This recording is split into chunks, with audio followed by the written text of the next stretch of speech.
మీరు ఒకటి గమనించారా? వైఎస్ జగన్మోహన్ రెడ్డి విపక్ష నేతగా తొలిసారి ఆందోళనకు సిద్ధమవుతున్నాడు. రాష్ట్రంలో రైతాంగ సమస్యల మీద నిరసన కార్యక్రమాలకి పిలిపించారు.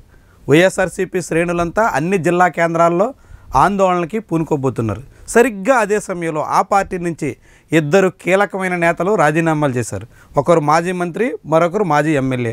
ఒకరు విశాఖ జిల్లాకు చెందిన భీమిలి నుంచి ప్రాతినిధ్యం వహించిన మాజీ మంత్రి అవంతి శ్రీనివాస్, రెండో ఒకరు పశ్చిమ గోదావరి జిల్లా కేంద్రం నుంచి ప్రాతినిధ్యం వహించిన భీమవరం మాజీ ఎమ్మెల్యే గ్రంథి శ్రీనివాస్. వాస్తవానికి వీళ్ళిద్దరూ చాలా కాలంగా పార్టీకి దూరంగా ఉన్నారు. 2024 అసెంబ్లీ ఎన్నికల ఓటమి తర్వాత పార్టీ అధినేతకు కానీ, కార్యక్రమాలకు కానీ, కార్యకర్తలకు కానీ అందుబాటులో ఉన్న దాఖలాలు లేవు. చివరికి గంధి శ్రీనివాస్ లాంటి వాళ్ళని బుజ్జగించే ప్రయత్నం చేసిన ఆయన ససేమిరా అన్నారు. అలాంటి ఇన్నాళ్లుగా పార్టీకి దూరంగా ఉన్న నాయకులు హఠాత్తుగా రాజీనామాలు ప్రకటించడం వెనుక వైఎస్ జగన్మోహన్ రెడ్డి రేపు నిర్వహించబోయే కార్యక్రమం యొక్క ప్రభావం మనం గమనించవచ్చు. ఇక ఈ ఇద్దరు రాజీనామాలతో చూస్తే కాపు నేతలంతా ఒక్కొక్కరిగా వైఎస్ఆర్సీపీకి దూరం అవుతున్నట్టుగా కనిపిస్తోంది.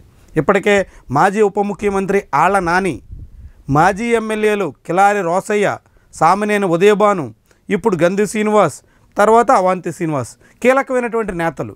వైఎస్ఆర్సీపీలో కాపు నేతలుగా అనేక అవకాశాలు దక్కించుకున్నటువంటి క్రియాశీలకమైనటువంటి నేతలు. వీరితో పాటుగా ఇంకా మరికొందరు కూడా లిస్టులో ఉన్నట్టు పేర్లు వినిపిస్తున్నాయి.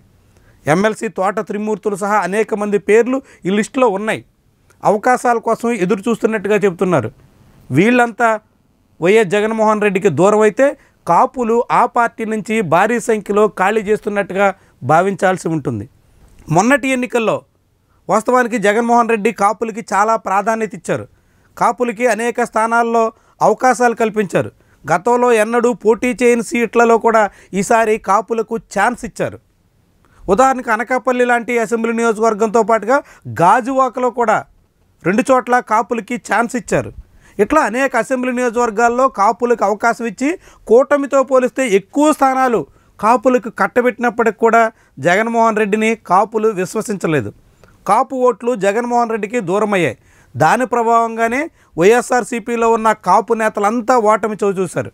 అటు విశాఖ నుంచి ఇటు నెల్లూరు వరకు పూర్తిగా ఆ పార్టీ తుడుచుకుపెట్టిపోయే పరిస్థితి రావడానికి ప్రధానమైన కారణం కాపు, తెలగ, బలిజ ఓట్లన్నీ వైఎస్ఆర్సీపీకి దూరం కావడమే.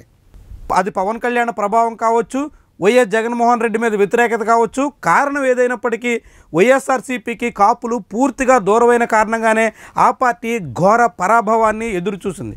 దీంతో ఇప్పుడు మరికొందరు కాపు నేతలు కూడా జగన్మోహన్ రెడ్డికి దూరమయ్యే పరిస్థితి కనిపిస్తుంది. అంబటి రాంబాబు, అమర్నాథ్ ఇలాంటి కొద్దిమంది నేతలు మినహా మిగతా వాళ్ళంతా ఊగిసలాట్లోనే ఉన్నారా అన్న ప్రశ్న వినిపిస్తోంది. ఈ పరిస్థితుల్లో కాపులంతా పూర్తిగా జగన్మోహన్ రెడ్డికి దూరమైతే ప్రత్యామ్నాయంగా ఆయన ఎలాంటి ఎత్తుగళ్ళు వేస్తారు అన్నది కీలకం. వాస్తవానికి విశాఖ నుంచి గుంటూరు జిల్లా వరకు దాదాపుగా 5-6 జిల్లాల పరిధిలో కాపులు అత్యంత క్రియాశీలకం. కాపు ఓట్లు లేకుండా ఏ పార్టీ అయినా గట్టెక్కడం చిన్న విషయం కాదు. అలాంటి పరిస్థితుల్లో కాపు ఓట్లు, కాపు నేతలు పూర్తిగా వైఎస్ఆర్సీపీకి దూరం అవుతున్న తరుణంలో వైఎస్ జగన్మోహన్ రెడ్డి ఎలాంటి వ్యూహాలు రచిస్తారు, ఎలాంటి ఎత్తులు వేస్తారు, కాపుల్ని తిరిగి తన వైపు తిప్పుకోవడానికి ఆయన వేసేటువంటి ఎత్తులు ఎలా ఉంటాయి అన్నది ఆసక్తికరమైనటువంటి అంశాలు. ముద్రగడ పద్మనాభం లాంటి ఇప్పటికే ఆయన కాలం చెల్లిన కాపు నేతగా భావిస్తున్నారు.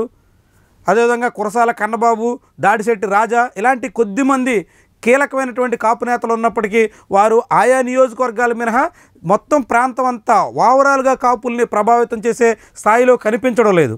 ఈ నేపథ్యంలో ప్రభావితం చేయగలిగినటువంటి కాపు నేతల్ని ఎట్లా తయారు చేసుకుంటారు, ఏ రీతిలో కాపుల్ని ఆకట్టుకునే ప్రయత్నం చేస్తారు, కాపులకు మళ్ళీ దగ్గరయ్యే ఎత్తుగళ్ళు జగన్మోహన్ రెడ్డి వేస్తారు అన్నది ఆ పార్టీ భవితవ్యాన్ని నిర్ణయించబోతోంది.